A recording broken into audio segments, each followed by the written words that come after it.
சென்னையில் பூங்காவில் விளையாடிக் கொண்டிருந்த சிறுமியை நாய் கடித்த விவகாரத்தை தொடர்ந்து பூங்காக்களில் பாதுகாப்பு நடவடிக்கைகளை இன்னும் தீவிரப்படுத்த வேண்டும், கண்காணிப்பு நடவடிக்கைகளை மேற்கொள்ள வேண்டும் என்ற ஒரு பொதுமக்களுடைய கோரிக்கை தொடர்ச்சியாக எழுந்து கொண்டு வரக்கூடிய இந்த சூழலில் சென்னையில் இருக்கக்கூடிய பூங்காக்களில் எது போன்ற நடவடிக்கைகள் எடுக்கப்பட்டிருக்கின்றன என்பது குறித்த கேள்விகளுக்கு பதிலளிப்பதற்காக மாநகராட்சி ஆணையர் ராதாகிருஷ்ணன் தற்போது நம்முடன் இணைந்திருக்கிறார். அவர்கிட்ட பேசலாம். சார் வணக்கம். இப்போ இந்த இன்சிடென்ட் நீங்கள் நிறைய நடவடிக்கைகள் நம்ம சென்னை மாநகராட்சி சார்பில் இருந்து எடுத்துகிட்டு இருக்கோம். நம்ம அதே நேரத்தில் இப்போ பூங்காக்களில் பாதுகாப்பை உறுதிப்படுத்தக்கூடிய அவசியம் இருக்குது இல்லையா? ஸோ சென்னை மாநகராட்சியுடைய பராமரிப்பில் இருக்கக்கூடிய பூங்காக்களில் என்னென்ன நடவடிக்கைகளுக்கு நம்ம திட்டமிட்டிருக்கோம்? இதனும் அறிவுறுத்தல்கள் இதுக்கு கொடுக்கப்பட்டிருக்கா? ஏற்கனவே பல நிலைப்பாட்டு சட்ட ரீதியான நிலைப்பாட்டு இருக்கும் பொழுது கூட பொதுமக்கள் பர்டிகுலர்லி இந்த நாய் வளர்ப்போர், அதுக்கப்புறம் வெறித்தன்மை உள்ள நாய்கள் வளர்ப்போர் அவங்க ஆபத்தான பிஹேவியர் இருக்கக்கூடிய நாய்கள் வளர்ப்போர் ஃபஸ்ட்டு எக்காரணத்தை கொண்டும் லைசன்ஸ் இல்லாமல் வளர்க்கக்கூடாது. அது நான் ஃபஸ்ட்டு பாயிண்ட் சொல்லிடுறேன். ஏன்னா நிறைய இடத்துல கென்னல் கிளப் இல்லை இதர ரெஜிஸ்ட்ரேஷன் பண்ணியிருக்கோம் அப்படிங்கிறது போரும்னு நினைக்கிறாங்க. அதில் கடுமையாக அதை கண்காணிக்கப்பட்டு தேவை இருந்தால் 1913 மற்ற பக்கத்து இடங்களில் யாராவது கம்ப்ளைண்ட் பண்ணோன்னா 1913 அது மாதிரி உள்ள நாய் குறித்து விசாரணை செய்ய கம்ப்ளைண்ட் பண்ணலாம். அது முதல்ல. நேற்றைய தினம் நடந்த சம்பவம் நீங்கள் பார்த்தீங்கன்னா இந்த வீட்டுக்கு எதிரில் உள்ள பார்க்கில் தான் இது அதை கயிற்று கட்டாமல் லீஷ்ன்னு சொல்லுவோம். அந்த நாய் இந்த மாதிரி ஒரு நாய் இருக்கும்போது லீஷில் வைக்கணும். அதே மாதிரி வாயை மூடி வைக்கிறதுக்கு மசில்னு ஒன்று சொல்லுவாங்க. அதை ரெண்டுமே பயன்படுத்தாமல் அப்படியே விட்டுறாங்க.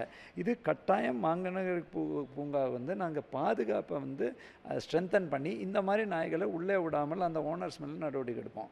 செகண்ட் என்னென்னாக்க செல்லப்பிராணி கொண்டு வரும்போது ஒருத்தர் ரெண்டு ஆனிமல்ஸை கொண்டு வரும்போது அவங்க அதுக்கு லீஷ் வச்சா கூட அவங்க கையிலேருந்து அது போயிடுறது. ஸோ ஒவ்வொரு நேரத்தில் ஒரே ஒரு உரிமையாளர் ஒரு நாயை மட்டும் கொண்டு வரதுக்கான பர்மிஷன் கொடுத்துருக்கோம். செகண்ட் ரிக்வெஸ்ட் நாங்கள் என்ன சொல்கிறோன்னா, அப்படி வரும்போது விளையாட்டு பகுதிகளில் அது கொண்டு செல்ல தடை செஞ்சுருக்கோம். அதே மாதிரி இந்த கயிற்று மூலம் கட்டப்பட்ட அதன் வாய்ப்பகுதியின் மூடப்பட்டிருக்க வேண்டும். நிறைய மசில் சொல்லுவோம், பல பேருக்கு அது புரிய மாட்டேங்கிறது.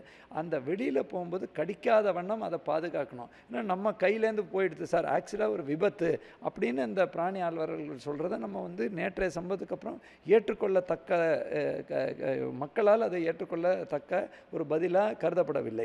அது மட்டும் இல்லாமல் விளையாட்டு பகுதிகளில் நம்ம இதை பேன் பண்ணும்போது மற்ற பகுதிகளில் நீங்கள் பாதுகாப்பாக வைக்கணுங்கிற அறிவுறுத்தல் பண்ணுறோம்.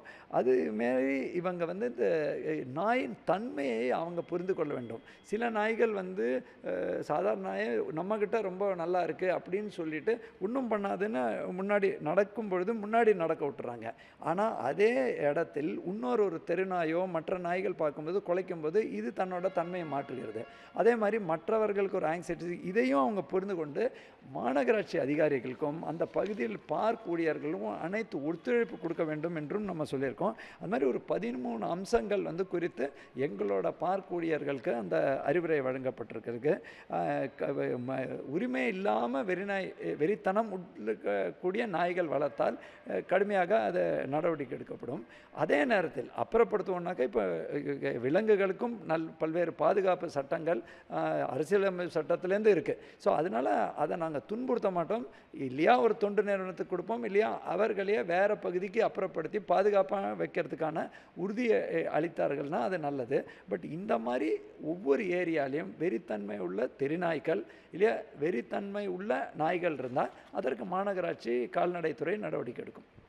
இப்போ பூங்காக்களை பொறுத்த வரைக்கும் தினதினம் காலை மாலையில் வாக்கிங் போகும்போது நாய்களை கூப்பிட்டு வரக்கூடிய பழக்கம் நிறைய பொதுமக்களுக்கு இருக்கிறத நம்ம பார்க்குறோம். அப்படி இருக்கும்போது அந்த எண்ணிக்கை அப்படின்றது கொஞ்சம் அதிகமாக தானே இருக்குது. பூங்காவில் பயன்படுத்துகிறவர்கள் எண்ணிக்கை, வாக்கிங் வரப்போ நாய்களை கூப்பிட்டு வரக்கூடியவங்களுடைய எண்ணிக்கை. ஸோ அந்த பூங்காவில் இருக்கக்கூடிய ஒரு ஊழியர், பூங்கா ஊழியர் இல்லை ஒரு செக்யூரிட்டி, அவங்களால இதை ஓவரால் கண்ட்ரோல் பண்ணிட முடியுமா? இல்லை அவங்க சொன்னால் தான் அவங்க கேட்டுருவாங்களா?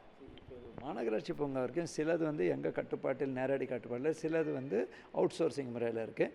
இதை நம்ம ஸ்டடி பண்ணி இப்போ இன்ஃபேக்ட் வெளிநாடு மாதிரி இப்போ even we are looking at இப்போ மாடல் கோட் ஆஃப் கண்டக்ட்னால இப்போ நம்ம சொல்ல முடியாது. பட் கால்நடைகளுக்கான தனி பூங்கா இப்போ டிமெல்லோஸ் பூங்காலாம் ஏற்கனவே அது பிளானில் இருக்குது. இதெல்லாம் நம்ம இது பண்ணோம். அதே மாதிரி நேரங்களையும் நம்ம டிஃப்ரென்ஷியேட் பண்ணுறதுக்கு நடவடிக்கை. பட் இதுக்கு நம்மளோட ஸ்டேக் ஹோல்டர்ஸ் ஒத்துழைப்பு தேவை. நேற்று நான் ஒரு பத்திரிகையாளர் சந்திப்பில் கூட சொன்னேன், எல்லாரும் நம்மளோட ஸ்டேட்டட் சட்ட ரீதியான பொசிஷன்லேருந்து நம்ம எல்லாரும் மாநகராட்சி இறங்கி வரணும். இப்போ குறிப்பாக கால்நடை பிரியர்கள் இறங்கி வரணும், வளர்ப்போர்கள் டெஃபினட்டாக இறங்கி வரணும். அதே மாதிரி இப்போ எல்லாரும் நம்மளோட லீகல் பொசிஷனை சொல்லிட்டா இந்த குழந்தைக்கு யார் பதில் சொல்லுவாங்க? மாநகராட்சி பதில் சொல்கிற கட்டாயத்தில் தானே இருக்கும். ஸோ இதை புரிந்து கொண்டு அதோட வெறித்தன்மையை புரிந்து கொள்ள வேண்டும்.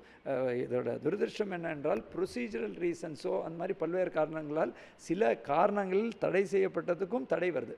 ஸோ இதையும் நம்ம மறுபடியும் உயர்நீதிமன்றத்தில் எடுத்து சென்று இந்த மாதிரி உள்ள பிரச்சனைகள் இருக்குது.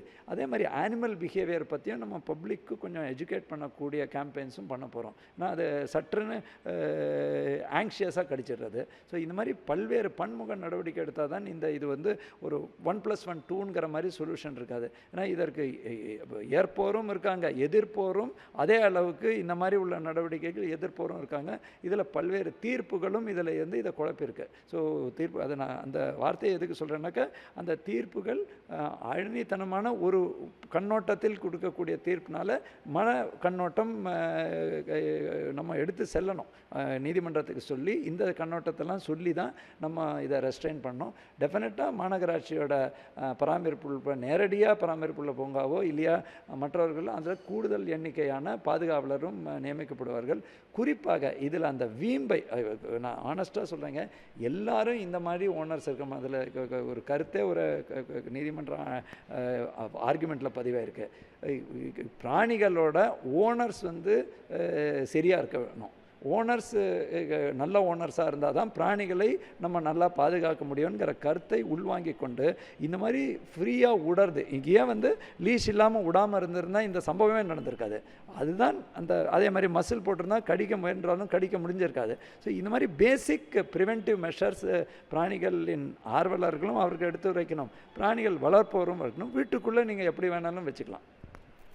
பூங்காக்களில் இந்த குறிப்பிட்ட விதிகளை பின்பற்றாத பொதுமக்கள் மீது இல்லை அந்த கால்நடையுடைய உரிமையாளர்கள் மீது என்ன நடவடிக்கை எடுக்கிறதுக்கான வாய்ப்புகள் இருக்குது?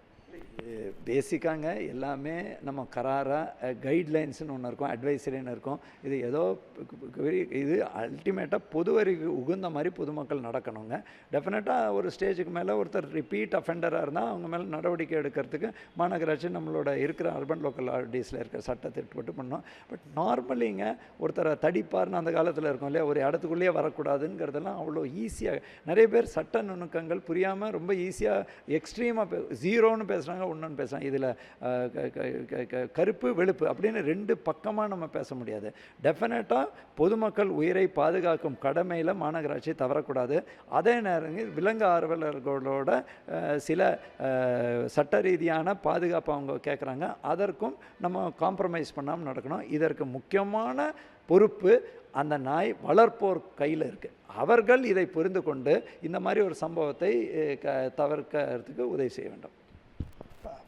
பூங்காக்களில் இந்த கால்நடை பிராணிகளை அழைத்து வரும்போது இந்த மாநகராட்சி குறிப்பிட்டிருக்கக்கூடிய விதிகளை முறையாக பின்பற்றாமல் பொதுமக்களுக்கு அச்சுறுத்தல் அல்லது பாதுகாப்பு குறைபாடு ஏற்படக்கூடிய வகையில் ஏதேனும் சூழல் ஏற்பட்டால் அந்த பிராணிகளுடைய உரிமையாளர்கள் மீது தான் நடவடிக்கை எடுக்கப்படும் அப்படின்றத சென்னை மாநகராட்சியுடைய ஆணையர் ராதாகிருஷ்ணன் தெரிவித்திருக்கிறார். ஒளிப்பதிவாளர் சேகருடன் செய்தியாளர் சண்முகப்பிரியன், சன் நியூஸ்.